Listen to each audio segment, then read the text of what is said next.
Sigma Talk, tempatnya di mana kita ngobrolin dunia tentang wanita. Jadi hari ini aku nggak sendirian nih, Ara nggak sendirian karena di episode kali ini kita punya tema yang sangat spesial. Tema kita di episode kali ini adalah Superwoman Squad, keluarga tetap nomor 1. Nah, bukan cuman itu, Ara juga ditemenin sama narasumber yang nggak cuman keren, tapi luar biasa sekali nih Mapips. Kita bakal dengerin langsung pengalaman dari sosok perempuan yang multitalenta, mulai dari berkarir sebagai jurnalis di Kompas TV, jadi announcer radio, hingga aktif jadi praktisi MC di berbagai event. Nah, pasti Mapip semua udah nggak sabar kan ketemu sama narasumber kita yang keren ini. Langsung aja kita sambut Kak Chelsea. Boleh diperkenalkan dulu, Kak? Halo semuanya, salam kenal lo ya. Aku Chelsea dan basicnya sekarang apa ya? Menjadi mama muda kayaknya. Mama muda, super mom ya? Iya, super mom. Menjadi mama muda yang mencoba masih menjalani karir sebagai sendiri. Jadi super mom. Oke, Kak. Mungkin sebelum kita menggali lebih dalam topik kita hari ini nih, Kak, aku pengen tahu dong, Kak, selain menjadi super mom gitu, boleh nggak Kak diceritain karir Kakak sekarang fokusnya di mana? Kebetulan sebenarnya waktu flashback waktu pas nikah dulu aja ya. Jadi pas nikah tuh memang karirku masih menjadi seorang jurnalis di Kompas TV Sukabumi waktu itu, menjadi seorang presenter. Terus juga menjadi seorang guru komunikasi juga di salah satu SMK di Sukabumi, dan menjadi MC event atau wedding pun juga itu masih. Jadi menjalani beberapa karir, dan sekarang semenjak punya anak yang bertahan hanya menjadi guru, menjadi seorang jurnalisnya di hold dulu karena memang di lapangan full banget kan kalau untuk menjadi seorang jurnalis, jadi di hold dulu. Sekarang dibagi sama bagi anak. Jadi selain menjadi guru, sekarang sibuk ngebantuin suami di agensi. Jadi karir Kakak sekarang menyesuaikan keluarga ya? Iya. Bagi waktunya. Betul gitu, banget. Sama sih kalau untuk MC masih. MC masih aktif. Oke. Dulu nih Kak Chelsea ini sebenarnya punya inspirasi nggak sih Kak untuk terjun di broadcasting dan jurnalis, atau Kakak emang punya role model? Sebenarnya kalau dulu itu kan karena diawali dari seorang penyiar radio ya. Jadi abis lulus SMK tuh langsung jadi seorang penyiar radio. Dulu tuh suka banget sama DJ Ari. DJ Ari tuh suka, terus sama Vivi Novia, seorang penyiar dari Hard Rock FM tuh juga jadi role model sebagai seorang penyiar radio dulu basicnya. Kemudian akhirnya menjadi seorang jurnalis karena memang mungkin kalau sekarang kayak melihat Najwa tuh kayak memang menjadi role model banget kali ya.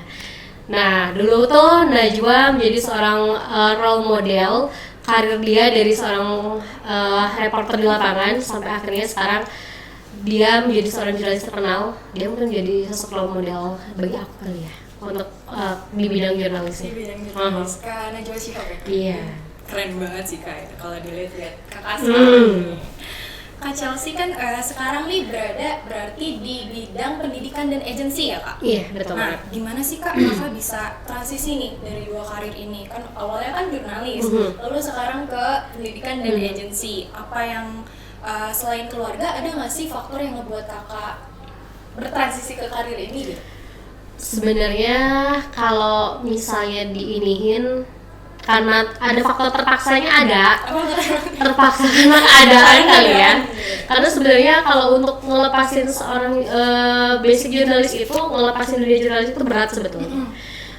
Keputusan yang memang dulu tuh sampai kayaknya mending jadi guru aja deh yang enggak gitu kan. Mending jadi jurnalis, tetap jadi jurnalis. Salah satu faktor, jadi sebenarnya kalau sekarang punya anak itu anak kedua sebetulnya. Jadi dulu tuh pernah keguguran karena dulu sempat ya udahlah kita jadi jurnalis aja untuk menjadi seorang gurunya di hold dulu. Akhirnya pernah mengalami keguguran karena memang nggak tahu kalau itu lagi hamil, tiba-tiba udah di 5 minggu, terus tiba-tiba pas ke 8 minggunya, ke 2 bulannya udah nggak ada aja. Nah akhirnya pas kehamilan kedua kita ngefokusin, oh ya udah kita balik aja. Jadi jurnalis yang di hold, aku kerja dari rumah, kemudian guru yang masih dilaksanakan. Kebetulan waktu itu masih ngerintis, suami juga lagi fase-fase ngerintis agensi kan, sambil aku ngebantu ngeremot banget. Jadi pas kehamilan kedua tuh di rumah, sampai akhirnya diputuskan karena itu waktu itu kejadiannya ada gempa Cianjur. Oh, gempa Cianjur yang Iya, itu ya? betul. Jadi ada gempa Cianjur di mana kan kalau presenter tuh perlu banget. Meskipun misalnya jurnalis dari nasional tuh turun, tapi kan ya aku sih tahu diri maksudnya kan. Akhirnya ya udah mau gimana lagi, ya udah di hold dulu aja. Dengan sangat berat hati di hold, akhirnya tetap jadi guru.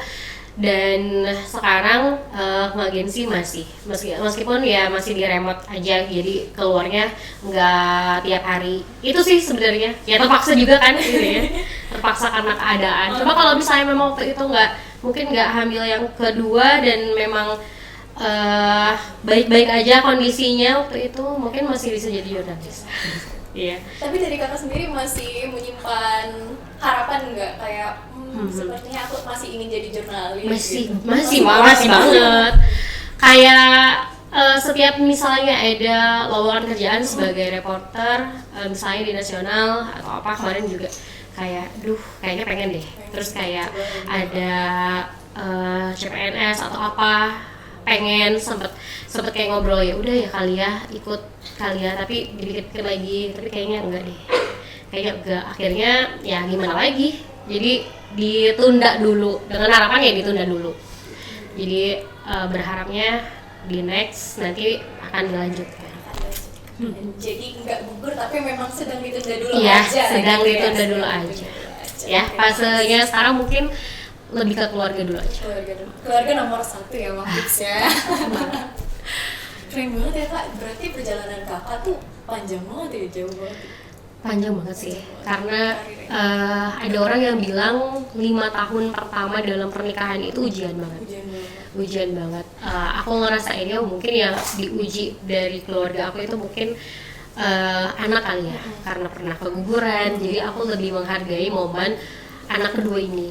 Dari kehamilan ya udah, aku daripada kehilangan lagi, lebih baik aku mencoba untuk mempertahankan itu sih sebagai menebus kesalahan di masa lalu. Akhirnya ya udahlah, mungkin emang sekarang resiko menjadi seorang ibu rumah tangga mungkin kayak gitu. Jadi mana yang harus dipentingkan, kalau misalnya kita mentingin karir ya kayak yang kemarin kehilangan dulu berarti kan. Kalau sekarang saya mentingin keluarga ya berarti yang harus dilepas ya karir dulu. Itu sih.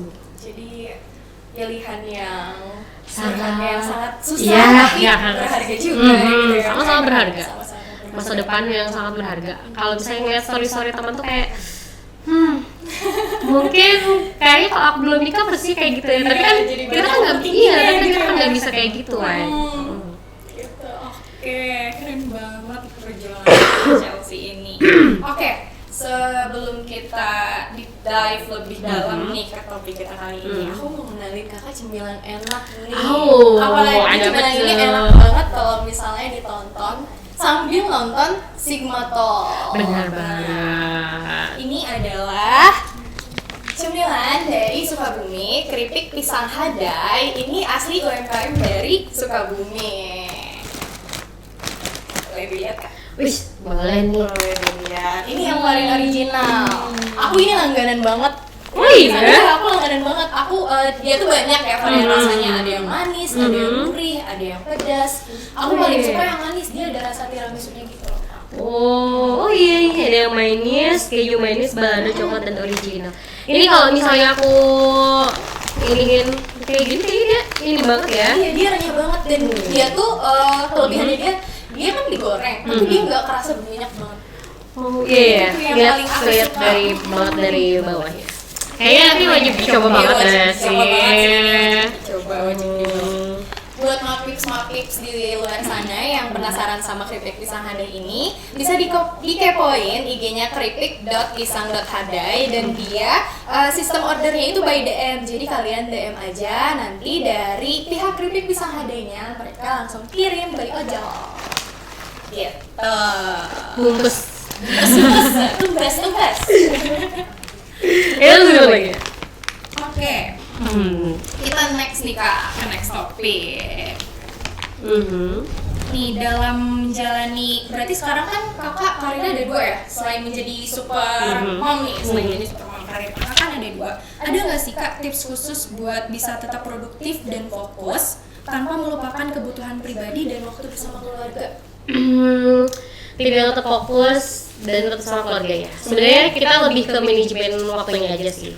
Antara misalnya di hari apa untuk kasih waktu sama keluarga, di hari apa untuk sama karir. Kayak misalnya aku untuk ngajar dalam 1 minggu itu, ngajar itu kan hanya di 2 hari. Aku lebih memilih 2 hari. Yang waktu itu sempat full dari weekday full, tapi sekarang di 2 hari. Jadi memilih hari yang lainnya itu ya untuk keluarga. Jadi kalau misalnya 1 hari full kerja, 1 hari di selanjutnya itu wajib banget untuk main sama keluarga. Iya. Terus kalau misalnya memang kayak mengharuskan kayak MC misalnya ini dari pagi sampai sore kan, sampai sore. Paling tidak malamnya itu wajib banget untuk keluar, sekedar kayak ke angkringan atau kayak sekedar ya jalan-jalan Sukabumi. Sekarang kan mulai kulinernya kan malam-malam mulai seru-seru ya. Iya. Makanya kayaknya kayak gitu sih. Kalau misalnya kerjaan ya siang sampai malam, paginya untuk sekedar kayak jogging pagi atau misalnya sarapan di luar, itu wajib banget sama anak sama suami. Jadi pinter-pinter bagi waktunya aja ya. Betul banget. Oke, nice banget. Kan tadi kan kakak mention ya Kak, 1 hari untuk keluarga misalnya, 1 hari untuk kerja. Nah itu kan di tengah kehektikan itu ada nggak sih kakak nyempetin waktu buat me time? Ada, pasti ada. Wajib banget aja. Wajib banget. Me time tergantung kan me time orang beda-beda ya. Kalau aku pribadi, kadang me time aku kalau nggak kemakan ya ke nonton. Jadi kalau misalnya anak lagi tidur, kebetulan kan di rumah tuh cuma bertiga, aku, suami sama anak. Kadang kan suami kerja di lapangan kan, jadi cuma aku sama anak doang. Gimana nggak bosan coba kan kayak bangun tidur, ngurus anak gitu kan, belum lagi dia nangis apa luar biasa. Jadi me time-nya kalau misalnya anak lagi tidur paling enggak sekedar kayak bikin mie instan pedas di tengah hujan gitu kan, sambil kayak nonton drakor. Wah itu udah me time banget sih. Kalau enggak tapi luar biasa banget. Atau enggak kayak apa ya, kayak bikin seblak sendiri atau apa gitu kan, buat nyemilin sendiri ya, pokoknya memberi waktu ruang untuk diri sendiri itu ya kayak gitu-gitu tuh, simpel-simpel kayak gitu enak sendiri banget. Kayak cuman kayak sekedar ngedengerin musik atau ya sekedar nonton atau scroll konten, itu cukup sih supaya kita nggak suntuk juga ya. benar banget. Sih nyempetin waktu buat diri sendiri itu jadi kayak refresh gitu ya. Iya, kayak karena balik kita karena ibaratnya itu kayak kita nge-recharge energi kita nggak sih? Terus nih Kak, ada nggak sih Kak pengalaman atau momen yang ngebuat Kakak kayak merasa harus milih gitu? Jadi kayak misalnya nih bentrok nih, kayak ini urusan keluarga sama urusan kerjaan tuh ada di hari yang sama. Nah itu Kakak gimana tuh nanggepinnya Kak? Sering banget sih sebenarnya kayak gitu, sering banget kayak gitu di saat misalnya ada momen, tergantung apa segi dari prioritasnya dulu, tanggung jawabnya itu besar yang mana. Kalau memang kayak kita sebenarnya udah ngejadwalin untuk main misalnya sama anak, tapi di saat itu misalnya kita ada kerjaan, kalau sekiranya memang mainnya itu bisa ditunda untuk dischedulekan ulang, ya paling milih kerjaan dulu dan anak bisa just tip sama nenek. Just tip nenek. Iya. Terus kalau misalnya memang dia haruskan kayaknya kerjaan nih yang bisa dischedulekan, nah berarti otomatis sama keluarga dulu. Jadi semuanya dilihat dari segi tanggung jawabnya dulu tuh mana sih yang harus didahuluin. yang harus diprioritaskan gitu ya. Iya. Di waktu itu tapi ya, meskipun tanggung jawab anak emang penting juga gitu. Berarti biasanya bagi-bagi peran Kak sama suami atau gimana? Iya, bagi-bagi peran sama suami. Ini kayak pokoknya dari bayi itu, aku tuh mau kalau misalnya sampai sekarang aku masih takut kalau untuk ngemandiin bayi merah. Aku nggak bisa. Suami aku justru yang mandiin. Dari dia lahir sampai sekarang, kayaknya kalau dia tuh lebih banyak suami aku yang mandiin. Ya. Waktu masih baik banget. Sekarang juga masih karena untuk ngebonding anak sama ayah gitu kan. Jadi kebetulan memang suami aku tuh basicnya perawat, meskipun sekarang dia bukan seorang perawat gitu kan, tapi dia ada lah basicnya. Jadi dari bayi merah tuh dia yang mandiin, dia yang lebih banyak untuk mengurus tentang anak lah ya. Kemudian kalau untuk sekarang, karena memang dia kan lebih sedikit waktunya untuk di rumah kan, jadi dia menyempatkan waktu untuk dia yang mandiin. Nah, kalau misalnya kayak sekarang ngajar, aku lebih milih 2 hari tapi nggak full time. Jadi 1 hari full time, 1 hari lagi itu setengah hari. Nah, kalau yang setengah hari ini, aku itu nitipinnya ke ayahnya. Iya, jadi aku nggak minta ibu untuk ngejagain. Biasa kan kita kan agak cukup jauh lah ya, meskipun satu kota, maksudnya kita nggak beda daerah, maksudnya beda wilayah gitu kan. Nah, jadi kalau misalnya setengah hari, ya gimana caranya suami aku yang harus ngejagain dia, mulai dari ngurusin makannya, mandinya, dan lain-lainnya, itu suami aku yang ngurusin. Bahkan sekarang kalau misalnya untuk sarapan, suami aku yang bikin sarapannya. Jadi aku masaknya cuma kayak masak siang sama malam, gitu. Jadi ada teamworknya juga ya berarti. Iya, itu dong. Jadi kayak aku sih nggak mau kayak sekarang misalnya anak tuh nggak mau sama bapaknya nih, misalnya di saat dia lagi nangis, lagi rewel, nggak mau sama bapaknya. Kita sih mengurangi itu, meskipun ada momen memang dia tuh tetap harus sama aku.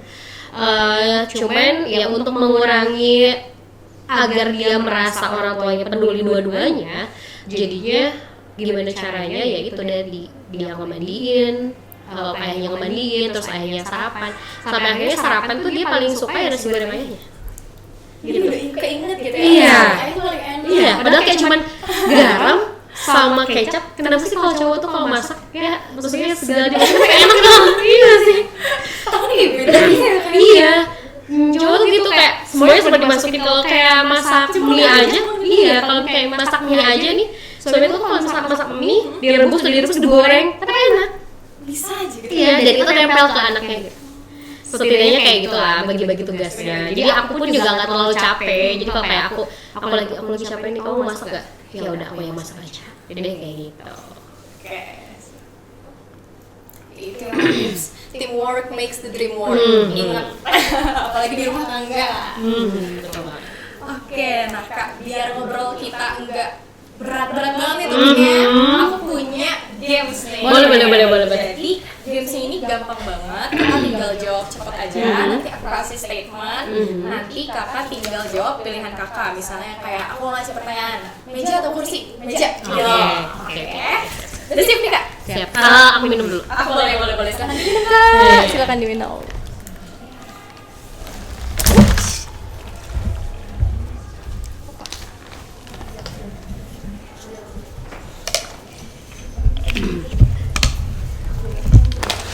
Oke, udah siap nih.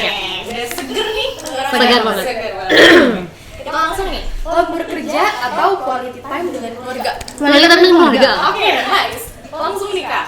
Kerja dengan tim hebat atau kerja sendiri tapi lebih fleksibel? Kerja dengan tim hebat. Kerja dengan tim hebat. Weekend penuh kegiatan produktif atau rebahan seharian di rumah? Kegiatan produktif. Kegiatan produktif.